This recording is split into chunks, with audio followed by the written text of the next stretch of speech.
반갑습니다. 차 한 잔의 도론도담의 제3탄 시간이 돌아왔습니다. 참고로 이 차 한 잔의 도론도담은 지금 많은들이 다 참석할 수 있는 이 유튜브로 보시는 유튜브 시청자 여러분들이 다 참석할 수 있고 저희들이 지금 처음 시도해서 하고 있는데 또 우리들의 어떤 대화 중에서 조금 지적하고 싶은 부분이라든지 안 그러면 조금 같이 이 도론도담에 참여하시고 싶은 분들은 댓글에다가 댓글을 달아주십시오. 그러면은 영광이겠습니다. 오늘은 이제 금강경 제3탄 한번 시작해 보겠습니다. 반갑습니다, 방가사님. 네, 반갑습니다. 오늘은 금강경 3탄 어떻게 이 본문으로 들어갈까요? 어떻게 했으면 좋겠습니까? 이번 3탄이자 이제 마지막이 될 것 같습니다. 금강경은 뭐 3탄 정도 해도 나름대로 워낙 또 유튜브에 금강경 강의하시는 분들이 많이 계시고 또 구독자 또는 내지는 이 유튜브를 보시는 여러분들께서도 나름대로 다 금강경에 어느 정도 한 번 이상 정도는 금강경 강의를 들으신 분들이라고 생각돼서 짧게 요 3탄으로 이제 금강경 이 도론도담에 대해서는 마무리하는 걸로 하겠습니다. 왜 그러냐 하면은 이제 금방 말씀하신 것처럼 금강경의 본 내용은 다른 그 유튜버들이 이제 해 놓은 것을 보시면은 그 내용을 다 파악을 하실 수 있기 때문에 자세한 풀이 뭐 이런 것은 이제 생략을 하기로 하고요. 금강경을 해석하는 데 있어서 꼭 필요한 필수적인 요소 그것이 무엇인가에 대해서 이제 말씀드리는 것으로 가름하겠습니다. 감사합니다. 근데 지난번에도 이제 말씀드렸다시피 이 영화도 보면은 영화 제목에 내용이 뭐 이렇게 좀 나와 있는 경우가 많거든요. 예를 들어 요즘 이제 올라온 최신 영화 중에 가장 유명한 것이 있는데 뭔지 아십니까? 글쎄요, 그건 좀 요즘 영화하고는 조금 거리가 멀어서 지금 이제 전 세계적으로 주목을 끌고 있는 영화인데요. 아바타 2라는 것입니다. 새로 나왔습니까? 예. 지금 한국에도 지금 상영이 되어가지고 아주 대박을 치고 있습니다. 대박을 치고 있는데요. 이제 아바타는 이제 제목만 봐가지고는 그 내용이 뭔지 좀 이제 헷갈리죠. 헷갈리는데 이제 불교 공부를 좀 하신 분들은 아바타 하면은 이제 내가 아닌데 나를 대신할 수 있는 어떤 존재 그런 것을 이제 아바타로 하는 거죠. 대체물 조금 이제 영역을 넓히면 복제물 뭐 그런 것도 될 수가 있겠죠. 근데 대부분의 경우 이제 영화는 제목하고 내용하고 많은 이제 접점이 생겨 있죠. 연관관계가 있죠. 그래서 제목이 무슨 뜻인가를 알면은 대충 짐작을 할 수 있습니다. 본 내용은. 그것과 마찬가지로 금강경도 이제 금강경의 제목을 제대로 파악을 하면은 금강경의 내용을 이제 또 미루어 짐작하는 게 옳은 방향으로 맞아떨어질 수 있다라고 이제 지난번에 말씀을 드렸거든요. 그래서 그것도 염두에 두시고 제목의 의미를 염두에 두시고 또 거기에 더해서 세 가지 단어를 이제 생각을 한번 해보셔야 됩니다. 그 세 가지 단어가 이제 금강경의 내용을 풀 수 있는 키워드, 이 열쇠가 될 수 있는 거죠. 열쇠가 되는 그런 단어들입니다. 근데 그게 뭐냐면 첫 번째는 개념, 두 번째는 특징, 그치. 세 번째는 이미지. 이렇게 이제 정의를 내려볼 수가 있습니다. 첫 번째 개념은 예를 들어 이제 아상, 인상, 중생상, 수자상 이렇게 하면은 이제 나라는 개념. 그다음에 또 쉽게 말해서 이제 사람이라는 개념. 남이라는 개념. 남이라고 해도 되고, 중생이라는 개념. 또 수자라는 건 이제 목숨이 있는 존재라는 개념. 뭐 흔히들 그렇게 이야기들 하죠. 이제 그런 개념들을 이제 가져서는 안 된다라는 것이고요. 두 번째 특징이라는 것은 이제 열애를 30 이상으로서 정의를 할 수가 있겠느냐? 그렇게 했을 때 30 이상을 가졌다고 해서 열애라고 할 수는 없습니다. 32가지의 특징을 가지고 있다고 해서 그렇죠. 열애라고 할 수가 없다. 그렇죠. 열애를 볼 수도 없다. 32가지 특징은 전륜성왕도 가지고 있기 때문에 그렇군요. 그러면 32가지 특징이 있다고 해서 그 사람을 열애다, 부처다라고 할 수는 없죠. 왜냐? 전륜성왕일 수도 있으니까. 그래서 이제 금강경에서는 그런 특징, 그걸 대표적인 경우로 열애와 전륜성왕을 들었는데, 그 일반적으로 우리가 일상생활에서 어떤 생각들을 전개를 시킬 때도 특징을 많이 떠올리거든요. 길다, 짧다, 그다음에 뭐 두껍다, 얇다 그런 특징이 있을 수도 있고 또 기타 등등 뭐 여러 가지 특징, 잘생겼다, 못생겼다, 성격이 강하다, 약하다 그런 것도 있을 수가 있고 또 기타 등등 뭐 여러 가지 특징들을 우리가 일상생활에서 떠올립니다. 이제 생각을 할 때 많이 떠올리게 되죠. 그래서 세 번째는 뭐냐 하면은 이제 이미지가 되는 겁니다. 예를 들어 가지고 우리가 버스나 지하철 안에서 이동을 한다고 가정을 해봤을 때 그 이동 간에 움직이는 내 몸은 움직이지만은 마음은 이제 여러 가지 생각을 일으키게 되죠. 그 생각을 일으키는 중에 이미지, 사람의 얼굴, 뭐 예를 들어 여기 있는 사과의 생김새, 또 단감의 혹은 감의 생김새, 혹은 또 컵의 생김새, 뭐 이 탁자 같은 것의 생김새, 뭐 이런 이미지들을 머릿속에 떠올리게 된다는 거죠. 그래서 그런 것들로 인해 가지고 우리의 생각이란 게 채워지게 되는 겁니다. 그래서 금강경에서 경계를 하는 것은 그런 우리의 생각을 채우는 요소들, 그런 요소들에 대해 가지고 집착을 하거나 하지 마라. 이런 이제 이 가르침을 주고 있는 것이 금강경이지 않을까라는 것이 이제 제 생각입니다. 일단 만약에 그런 생각이라 하면은 만약에 방거사님의 생각이 맞다고 가정했을 때, 제 생각은 이미지, 특징, 이런 개념, 이런 것들을 집착하지 말라는 개념은 초기 불교의 12연기 가운데 명색에서 육입으로 가는 그 어떤 과정과 굉장히 유사하고, 또 석가열의 부처님은 육입에 대해서 육입을 깨달아서 연기를 어느 정도 많이 연기의 핵심을 관통했다라는 그런 초기 불교 경전에서도 그렇게 나오는데, 어떻게 보면은 금강경을 제대로 파악함으로 인해서 초기 불교의 12연기법도 어떻게 보면은 활용 관통할 수 있는 그런 중요한 기용도 될 수 있겠습니다. 그건 이제 저는 조금 생각이 다른데요. 그렇습니까? 예.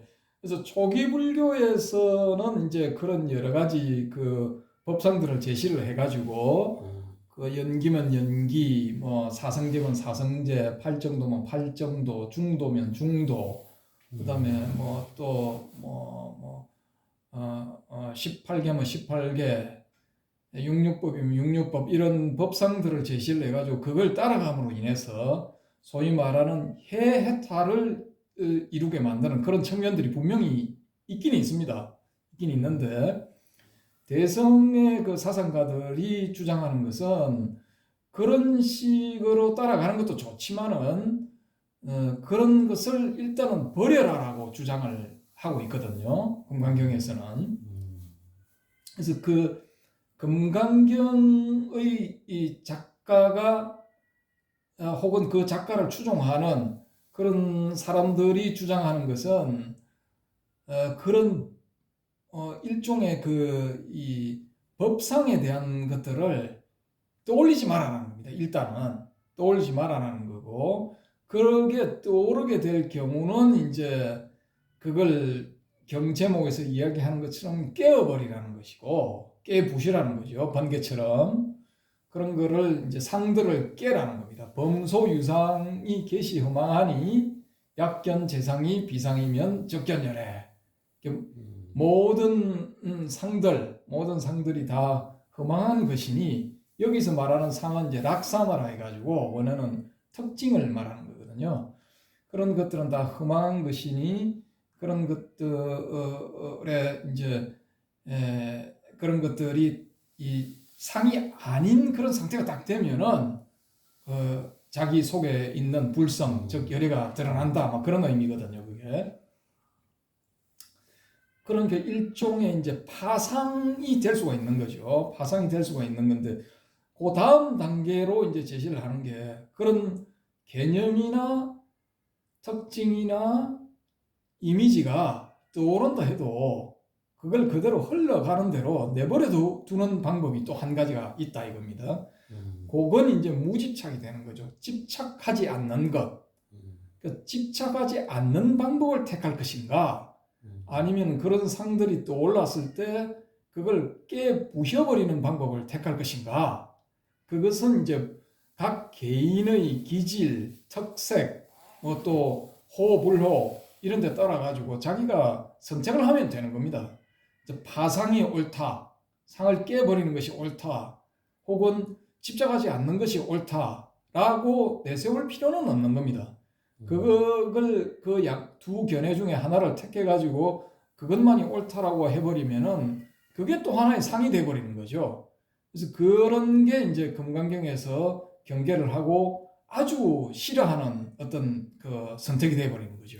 근데 이제 제가 이제 방거사님은 그런 견해를 가지고 계신데 저도 이제 나름대로 불교 12연기법에 대해서 많이 나름대로 이 전정 사유도 해보고 나름대로 깨달으려고 조금 연기법에 대해서 한 12가지 이제로 되어 있으니까 지금 금방 금강경에 이야기하고 있는 이미지라든지 이름이라든지 개념이라든지 이것이 12연기에서는 명색이라고 명이라는 것은 이름이고 개념이고 명이라는 것은 이름이고 개념이라는 뜻인데 색은 이제 이미지고 명은 이름이고 개념인데 이 명색을 부처님은 석가는 오온이라는 용어로도 또 쓰거든요. 어쨌든 간에 연기법에서 명색의 단계에서 명색을 연해서 육입이 생긴다 했기 때문에 육입의 단계까지 명색을 지나서 육입 단계까지 갔을 때는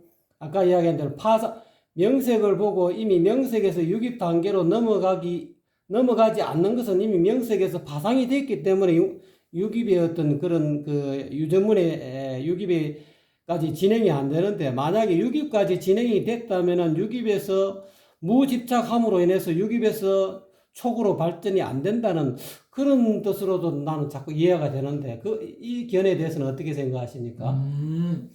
그 명색은 명색의 원어는 잘 아시겠지만 나마 루파 아닙니까, 그죠? 네네. 근데 그 나마와 루파는 제가 기억하는 바로는 금강경에서 나오는 것은 루파가 나오거든요.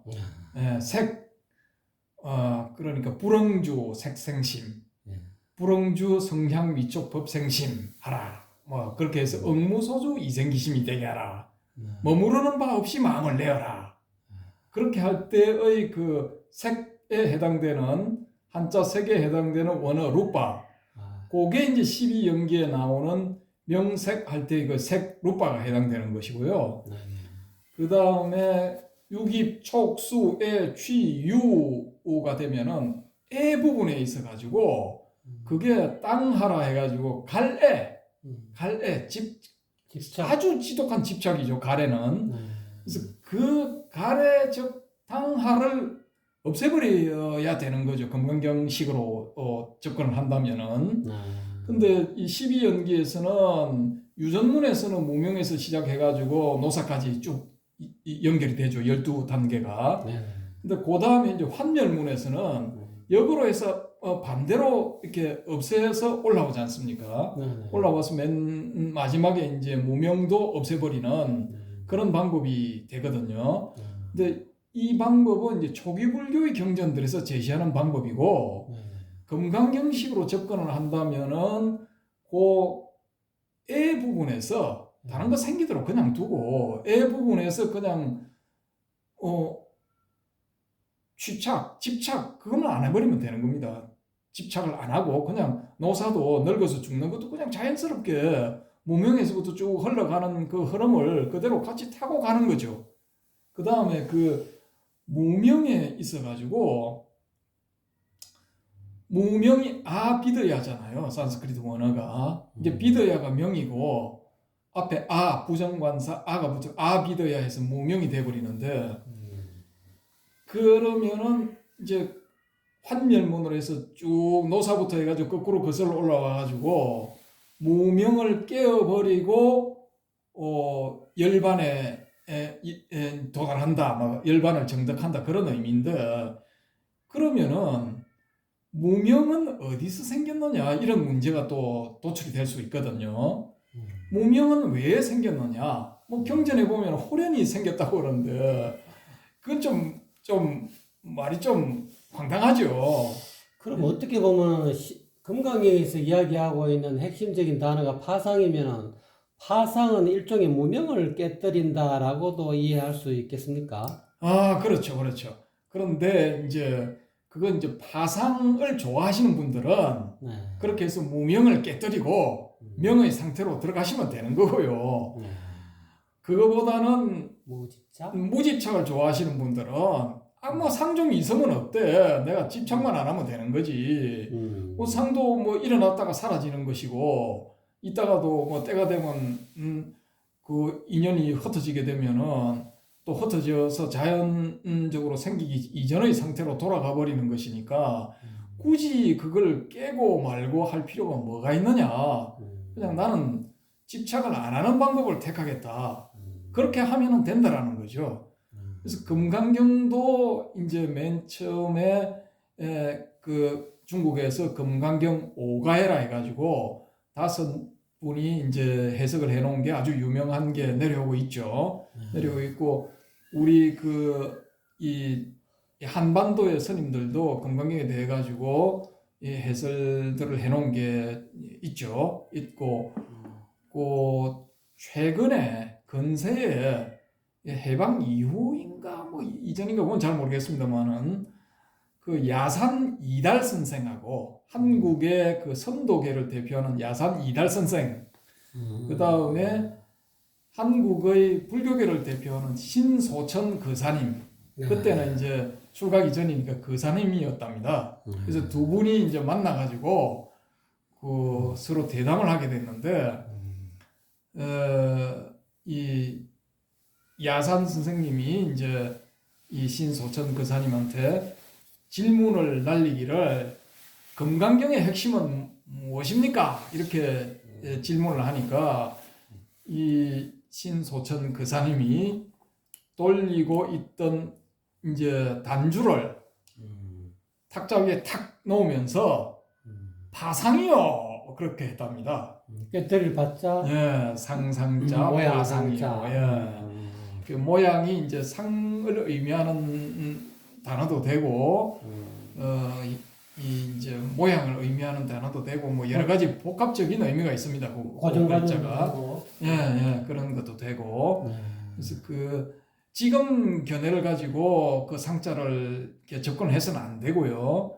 그 상자가 쓰이던 1300여 년 전 혹은 1600여 년 전 그때 그 상자가 어떤 의미를 가지고 있느냐를 가지고 이제 접근을 해야 그게 바람풀이가 되거든요. 그러면 이제 금강경에 있는 사상을 깨뜨리라라는 그 말도 또 상에는 포함이 된다, 그죠? 아, 그렇죠, 그렇죠. 그 산야라는 거 개념이라는 것도 이제 서로 상자, 모양 상자, 나무 목변에 이제 눈목자 있는 것, 그 글자로 표현을 했고, 그다음에 락사나라고 특징이라고 이렇게 해석할 수 있는 것도 똑같은 글자로 표현을 했거든요. 표현을 했고, 이미지를 의미하는 니미따라는 단어도 똑같이 같은 글자로 표현을 했거든요.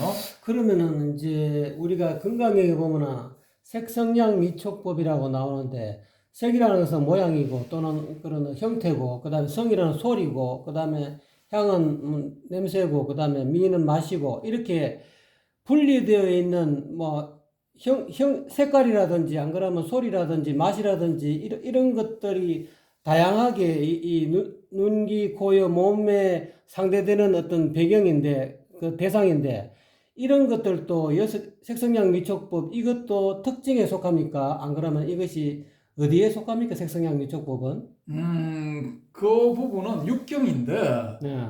그 이제 육경은 지칭하는 단어가 따로 있거든요. 산스크리트. 그거는 예, 특징이라고 하지 않습니까? 예, 비사야라고 다른 단어가 따로 있습니다. 따로 있고 그 비사야 그룹에 6가지가 들어가는 거죠. 그래서 이제 원래대로 또 돌아가면은 그 야산 선생이 이제 그렇게 물었을 때 신소천 거사님은 이렇게 금강경에 나오는 그런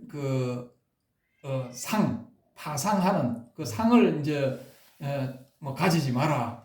뭐 그렇게 하면은 열애를 볼 것이다. 뭐 아상, 인상, 중생상, 수자상을 가지지 마라. 뭐 또 불홍주, 색생심, 불홍주, 성향, 미촉법생심, 뭐 기타 등등 이런 데서도 이제 비슷하게 그 파상이라고 보고 그렇게 해서 이제 이 파상이 금강경의 핵심이요라고 대답을 하신 거죠. 그러고 이제 그러면은 이 야산 선생님은 이 주역의 대가니까 주역의 핵심은 무엇이요? 라고 이제 이 신소천 선생님이 이제 질문을 했거든요. 그러니까 이 야산 선생님은 구오 비룡제천이요. 뭐 이렇게 답변을 하셨거든요. 그래서 그게 이제 이 아주 유명한 그 대결로서 이렇게 그 기록이 되어 있는 뭐 그런 상황입니다. 이 전설따라 삼천리 같은 이야기인데 그래서 이제 금강경의 핵심은 파상이다.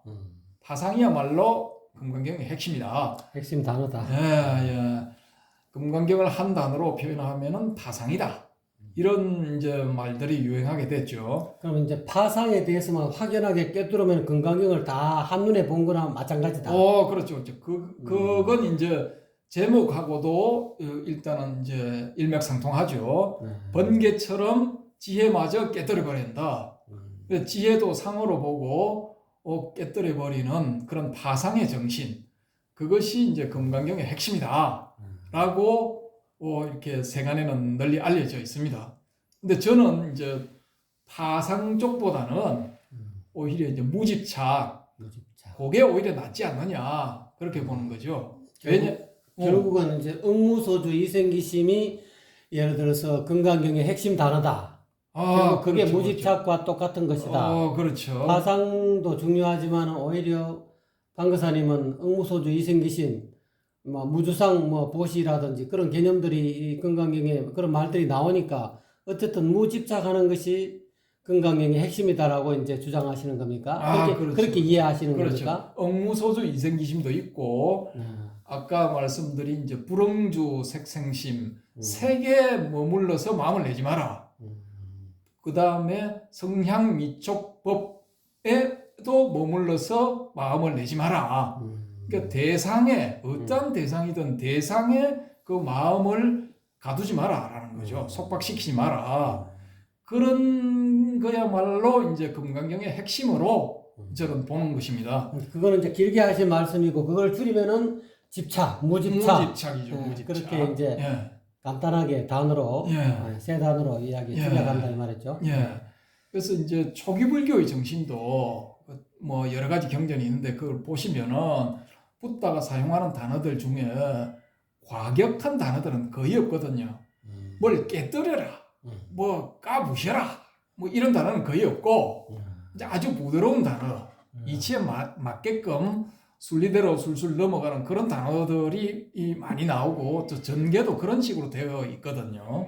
그래서 그런 정신을 이어받는다라고 보면은 금강경도 무집착이 핵심이라고 보는 게 일맥상통하는 의미에서 맞지 않느냐라고 그렇게 보는 겁니다.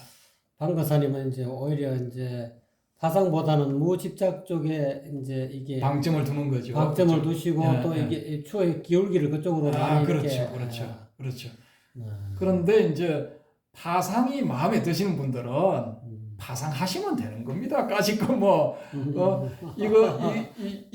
이것만이 유일한 길이다라는 그런 건 없거든요. 그래서 대성의 그런 특히 이 공사상 계열의 이 중관 사상 계열, 반야 공사상 이런 계열에서는 뭐 이렇게 집착을 해가지고 이것 아니면 안 된다 이런 걸 이제 아주 최대한 경계를 하는 거죠. 그래서 뭐 무조건 뭐 파상 아니면 다 잘못된 거야 이런 견해는 가지면 안 된다는 거고 또 무집착해야만이 옳은 것이야 이런 것도 옳은 견해는 아니라는 거죠. 어떻게 보면은 이걸 두 개를 이렇게 융합해 보면은 파상이 곧 무집착이고 무집착이 곧 파상이다 이렇게 결론을 내릴 수도 있겠습니까?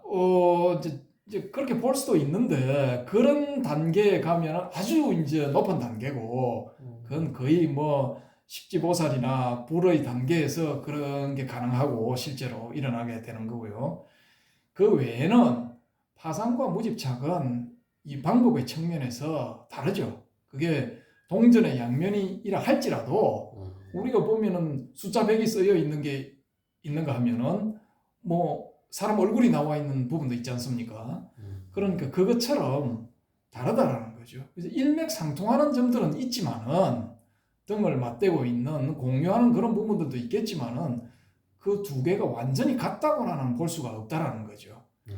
그래서 일종의 이제 방법론적인 측면인데 그래서 파상이 자기 기질에 맞다라고 하시는 분들은 걸리는 족족 까부시면 되는 겁니다. 깨버리면 되는 거죠. 자기가 자기 스스로 전생에 섭이 상에 많이 걸리는 사람은 파상 쪽으로 기울기를 줘도 된다 이 말이죠.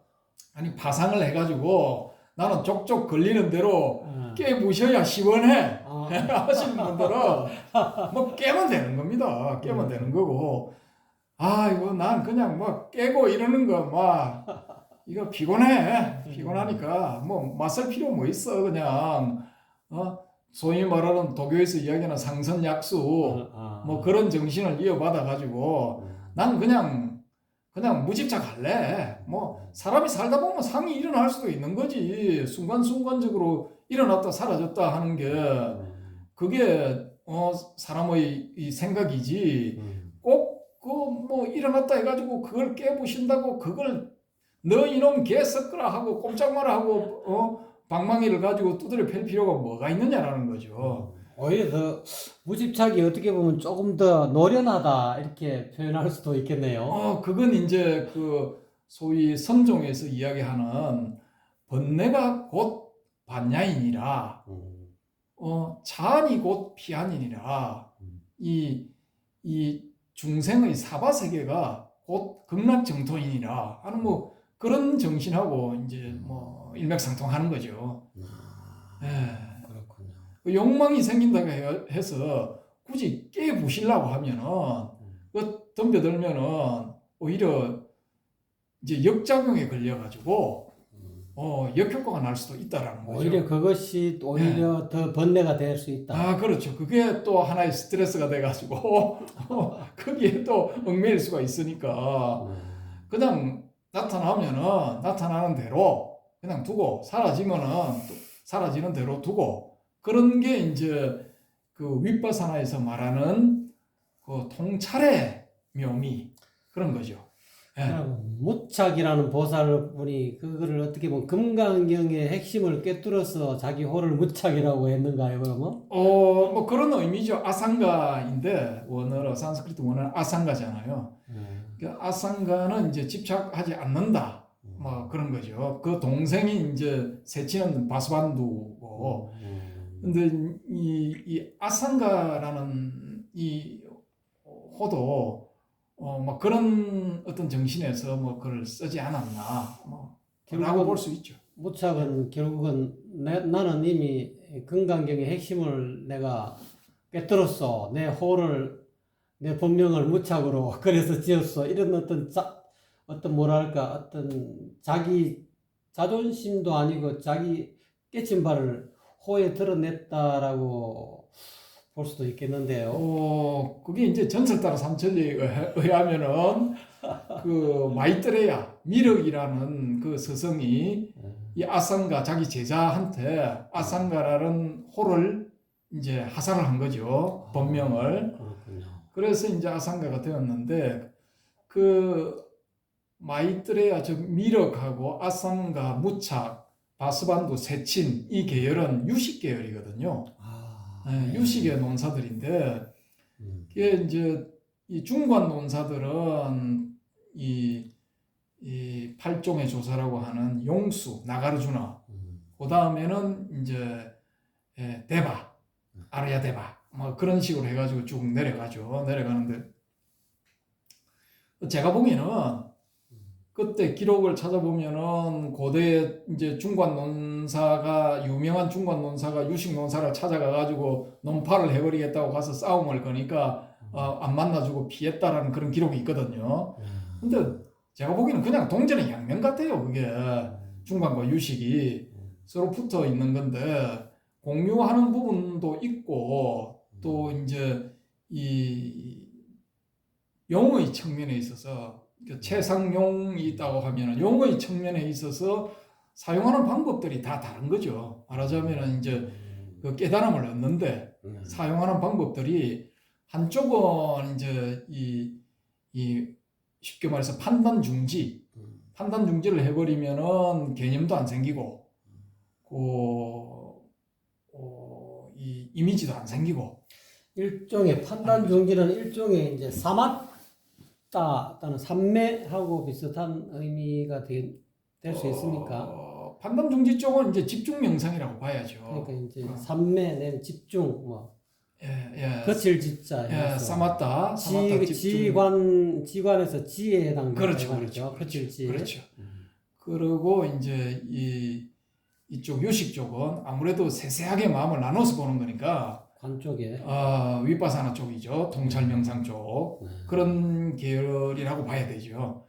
근데 이제 지향하는 바는 다 똑같죠. 양쪽이. 그렇죠. 종착점은 같죠. 그래서 그런 측면에서 이쪽도 이제 중관의 이 접근 방법이 나한테 맞다라고 하시는 분들은 그쪽을 접근하시면 되는 거고, 나는 마음의 정체를 한번 밝혀가지고 거기서 끝장을 봐야 되겠어. 그런 분들은 또 유식적으로 접근을 하시면 되는 거죠. 어느 쪽이 이 수성하고 어느 쪽이 이제 열등하다, 뭐 그런 거는 굳이 따질 필요가 없다고 봅니다.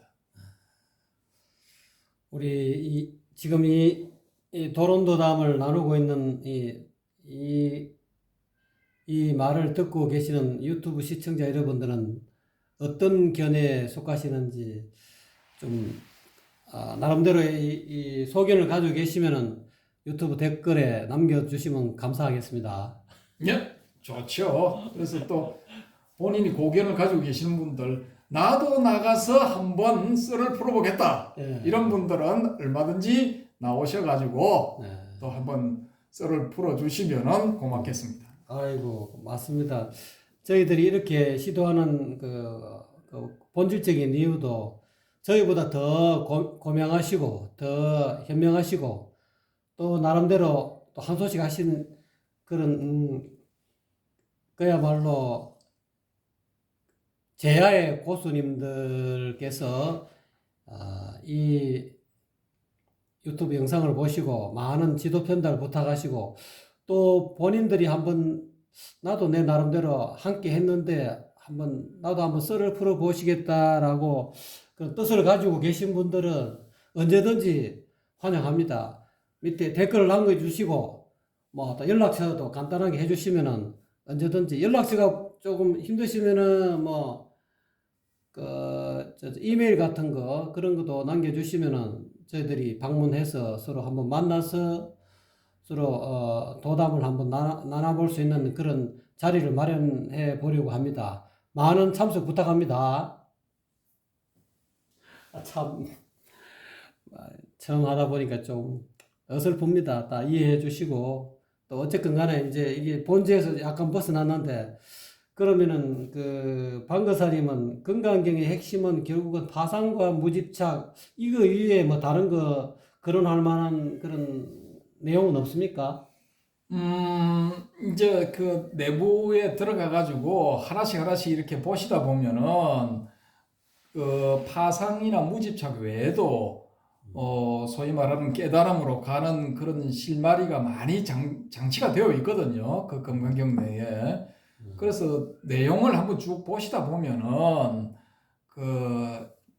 제 말 뜻을 이해를 하실 겁니다. 그래서 이 지금 핵심 키워드는 파상과 무집착이라는 것을 제시를 해드리고 그 두 개를 이제 염두에 두고 금강경 내용을 쭉 보시면은 거의 이제 막힘없이 그 뜻들이 다 이렇게 들어올 겁니다. 들어오는데 일종의 그런 파상과 무집착은 거물로 말하자면 별이와 같은 거네요. 그렇죠. 핵심이고 그 외에도 이제 예를 들어 가지고 반야바라밀이라고 하면은 반야바라밀이 아니다라는 그런 것들. 그리고 반야바라밀이 아닌 것이 되어야 반야바라밀이 된다라는 것. 그런데 이제 의문을 일으켜 가지고 그걸 곰곰이 생각을 하시다 보면은 거기서 또 길이 열릴 수가 있거든요. 그래서 금강경의 작가가 이 경을 만든 분이 이렇게 해놓은 여러 가지 장치들이 있습니다. 아주 유용한 장치들이 있기 때문에 그래서 일단은 금강경 본문을 한번 읽어보시기를 권해드립니다. 그래서 지금은 유튜버들도 여러 스님이나 아니면 또 거사님들 이런 분들 또 이렇게 보살님들 이런 분들이 금강경을 해설을 해놓은 게 많이 있거든요. 제가 알기로도 10여 종류가 있습니다. 그래서 그런 것들을 일단은 한번 들어보시기를 권합니다. 그 외에 또 독자분들 또는 이 유튜브를 보시는 또는 이 수행에 관심이 있는 분들에게 이렇게 좀 전해주고 싶은 말, 또 건강경에서 조금 요 부분은 조금 더 이렇게 알았으면 좋겠다 하는 그런 부분은 있습니까? 그게 아까 말씀드린 그런 상의 문제, 상을 어떻게 처리를 할 것인가, 그 문제인데, 그래서 제가 이제 이 개념이라든지 아니면은 이미지, 또 이 특징, 이런 것들에 대해서 말씀을 드렸는데, 이 방송을 듣고 난 다음에 한번 생각을 해 보십시오. 내가 과연 일상생활에서 요 세 가지 내 생각의 재료들이 이 세 가지 외에 다른 것들이 있는가? 그걸 한번 생각을 해 보시면은 대부분의 우리의 생각들이 요 세 가지 중에 한 가지를 선택을 하든지 혹은 두 가지를 선택하든지 혹 세 가지 전부가 다 한꺼번에 나타나든지 그렇게 해서 구성되는 게 우리의 생각들이라는 걸 아실 수가 있을 겁니다. 그렇게 되면은 이제 절반은 넘어간 거거든요. 절반은 넘어갔고 문제는 이제 그런 것들이 나타났을 때, 마음에 나타났을 때, 혹은 생각을 이루고 있을 때 과연 그것들을 어떻게 대할 것인가? 파상의 대상으로 볼 것인가? 아니면은 무집착의 대상으로 볼 것인가? 그러면 이 금강경에 이제 마지막으로 이제 한 가지 더 거론하고 싶어서 금강경 내용 가운데 과거심 불가득, 현재심 불가득, 미래심 불가득 이거는 파상에 해당되는 겁니까? 무집착에 해당되는 겁니까? 아주 뭐 어려운 질문이신데요. 그게 이제 그때 당시에 그 선종이 일어날 초기에 북방의 어느 스님이 성이 주신데 주금강이라고 불리는 분이 있었거든요. 금강경에 달통한 분이에요. 잘잘잘잘잘잘잘 앞으로 잘잘잘 뒤로도 잘잘잘 그렇게 해서 해설하는데도 뭐 당대 최고예요. 근데 어느 날 들리기를 남방에 참선하는 스님들은 그거 다 헛개비라 그러던데요. 그런 이야기를 딱 듣자마자 분기탱천해가지고 내 이 남방의 오랑캐들을 한 방망이에 쳐죽이리라 하고 금강경 소초라고 자기가 쓴 정령소초. 그걸 이제 등에 짊어지고 찾아갔죠. 그 남방의 이 오랑캐들을 이제 찾아간 겁니다. 도장 깨기 한다. 말하자면 도장깨기죠. 그래서 내가 이것들을 그냥 한 방에 그냥 작사를 내버리리라 하고 이제 산 넘고 물 건너서 찾아간 겁니다. 찾아갔는데 거의 다 가가지고 거의 이 남방에 이름난 스님들이 있는 그 경계 지점에 다 갔는데 어느 절 밑에 이르는데 떡장수 할머니가 그래 이제 가까이 오니까 스님은 누구시오? 그러니까 난 이런 사람입니다. 그래요? 하면서 금강경에 이르기를 과거심 불가득, 현재심 불가득, 미래심 불가득이라 했는데 당신이 지금 점심을 먹겠다고 떡을 달라니 어느 마음에 점을 찍는다는 말인가? 딱 이렇게 물으니까 할 말이 없어져 버린 거예요. 꿀먹은 벙어리가 된 거예요. 과연 과거심도 못 얻고 현재심도 못 얻고 미래심도 못 얻는다 했는데 어느 마음에 점을 찍는다고 점심을 먹으려고 떡을 산단 말인가? 그 점심이라는 단어가 디엔심이라 해가지고 마음에 점을 찍다라고 해석할 수도 있습니다. 점심이라는 단어가. 나는 그거를 그 부분을 이렇게 해석하고 싶은데 스님은 과거심도 얻을 수 없고 현재심도 얻을 수 없고 미래심도 얻을 수 없는데 현재 내가 떡을 드리면 이 떡을 어떤 마음에 드실랍니까? 이렇게 나는 해석을 그래도 되죠. 그래도 해봤습니다. 되는데 이제 선정적으로 해석을 한다면은 그래 네가 그래 금강경에 달통했다고 그러는데 금강경 달통자라는데 금강경 내에는 그런 구절이 있다. 뭐 어느 마음에도 점을 어느 마음도 얻을 수가 없는데 과연 그러면 네가 어디에 어느 마음에 점을 찍는다고 점심을 먹는다는 말이냐 그런 의미거든요. 그게 말하자면은 이제 언어 유희를 통한 함정을 판 거죠. 즉 이 스님이 이제 그 함정에 보기 좋게 딱 걸려들어 버린 거죠. 그래서 문자에만 이제 매달리게 되면은 그런 현상이 나타나게 되는 겁니다.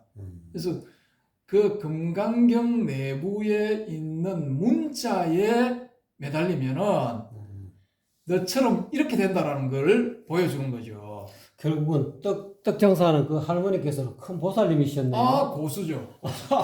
그래서 남방의 고수님이 떡 장사 할머니라.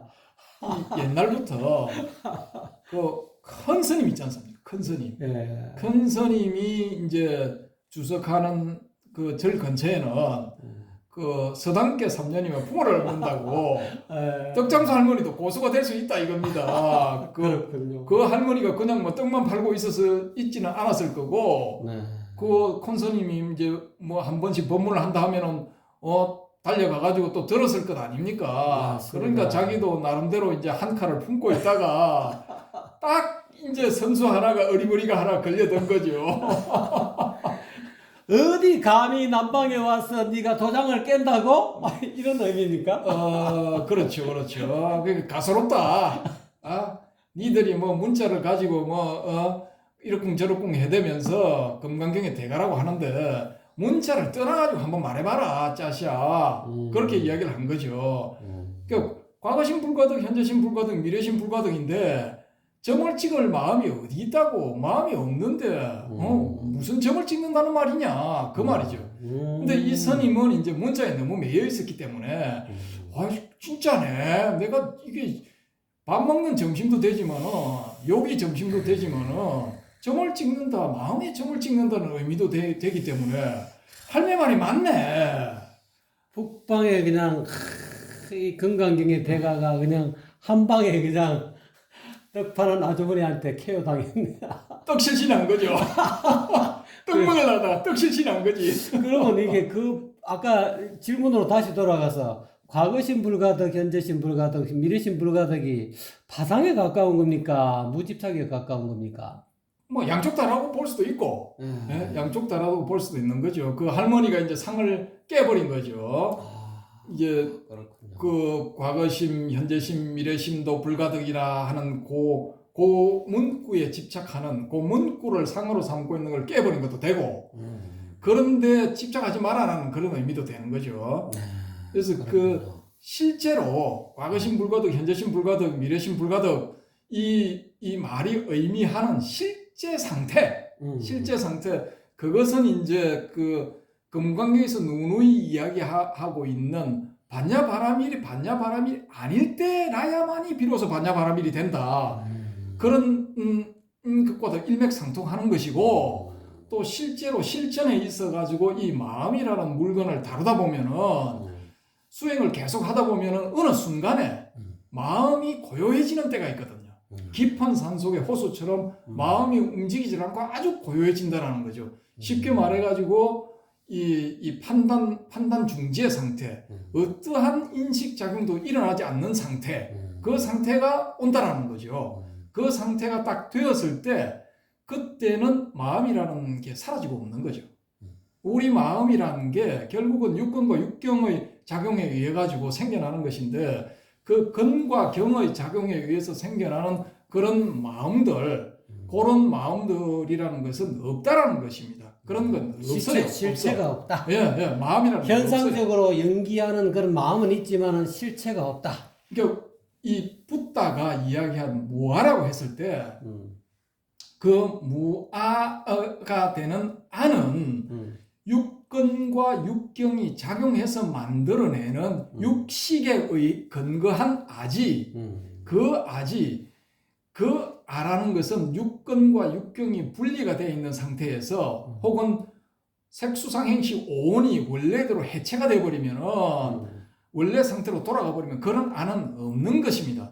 그래서 육根이 육경을 대해 가지고 생겨나는 육식으로서 이루어진 마음 작용, 심리적인 작용, 그런 것은 이 심리적인 작용이 이 중지하는 상태가 되어버리면은 이건 어디로 갔는지 없다라는 겁니다. 사라지고 없다라는 거죠. 그때서 이야기하고 있는 나는 실체적 존재가 아니다.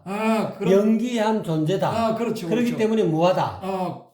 그런 의미도 되고 그렇게 이 마음이라는 것은 실체가 없는 것이기 때문에 단지 육根과 육경의 작용에 의해 가지고 생겨난 육식의 파생물이기 때문에 과거심도 얻을 수가 없고 현재심도 얻을 수가 없고 미래심도 얻을 수가 없는 겁니다.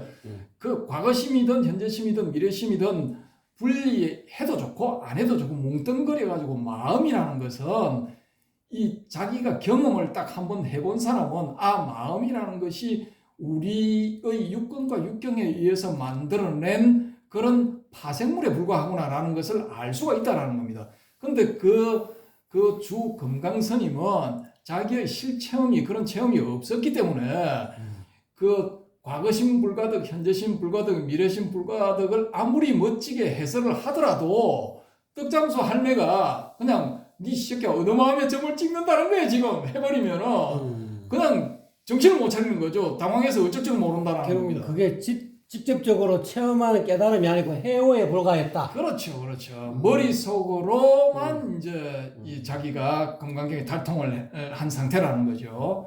그래서 그 스님이 이제 자세를 한껏 낮춰가지고 납작 엎드려가지고 아이고 보살님 요 근처에 유명한 스님이 어느 분이 있습니까? 좀 알려주십시오. 한 수 배워야 되겠습니다. 그러니까 용담 숭신선사라고 요 근처에 있는데 한번 가보세요. 이렇게 되어버린 거죠. 그래서 이제 이 용담 스님한테 찾아가니까 뭐 이렇게 저렇게 뭐 일상적인 문답을 하다가 날이 이제 어두워졌죠. 어두워져 가지고 이제 요 앞에 객스님 방에 가가지고 잠을 청하시오 하면서 이제 이 돌려보내니까 나가게 하니까 이 스님이 이제 나가다가 바깥이 어두우니까 그때는 뭐 가로등도 없고 하니까 칠흑처럼 어두울 거 아닙니까? 밤이 되면은. 그러니까 도로 들어와가지고 아이고 스님 밖이 너무 어두워가지고 내 숙소를 못 찾겠습니다. 좀 도와주십시오 하니까 아이고 그래요 하면서 이렇게 등잔을 가지고 나와가지고 손에 들고 와가지고 그 길을 이제 밝혀주는 겁니다. 밝혀주다가 그래 저 요 신발 입고 뭐 이렇게 신으면 되겠네 하고 이렇게 쫙 비춰주는데 신발을 신으려고 이렇게 딱 자세를 취하는 찰나에 훅 불어가지고 이 불을 딱 꺼버린 겁니다. 그 찰나에 이 스님이 딱 대오를 한 거죠. 말하자면은. 예. 그래서 이런 행동들, 그 다음에 또 이렇게 말과 행동, 선사들의 말과 행동이 모여가지고 된 게 소위 말하는 화두라는 거죠. 이것도 일종의 화두입니다. 과연 그 스님은, 주검강 스님은 그 불이 꺼지는 순간 뭘 깨달았을까? 뭘 만났을까? 자기의 본심, 마음, 혹은 마음이 죽고 없는 그 상태, 원래의 상태, 근원, 모든 것의 근원에 접촉하지 않았을까? 라고 추정을 해볼 수가 있는 거죠. 소위 말하는 현관의 어떤, 이렇게 나타남, 그런 것을 경험하지 않았을까? 라는 거죠. 오늘은 이 금강경 제 3탄을 이제 이렇게 해서 대충 핵심으로 이제 관련된 것을 거론해서 금강경 관한 토론 도담은 시간도 제법 됐고 해서 여러분들이 더 궁금하시면 또 이 댓글 남겨주시고 또 한 번 더 토론 금강경에 대해서 조금 더 문의하고 싶고 좀 더 상세하게 해줬으면 좋겠다 싶으면은 그런 그 댓글에다 올려주십시오. 그럼 한 번 더 방거사님을 초청해서 금강경 제4탄을 한번 구성해 보기로 하고요. 오늘은 이것으로서 금강경 그 도론도담 제3탄으로 금강경에 관한 그런 유튜브는 영상은 이것으로 마치기로 하겠습니다. 오늘 참석해 주신 도론도담에 참석해 주신 방거사님 감사합니다. 네, 감사합니다.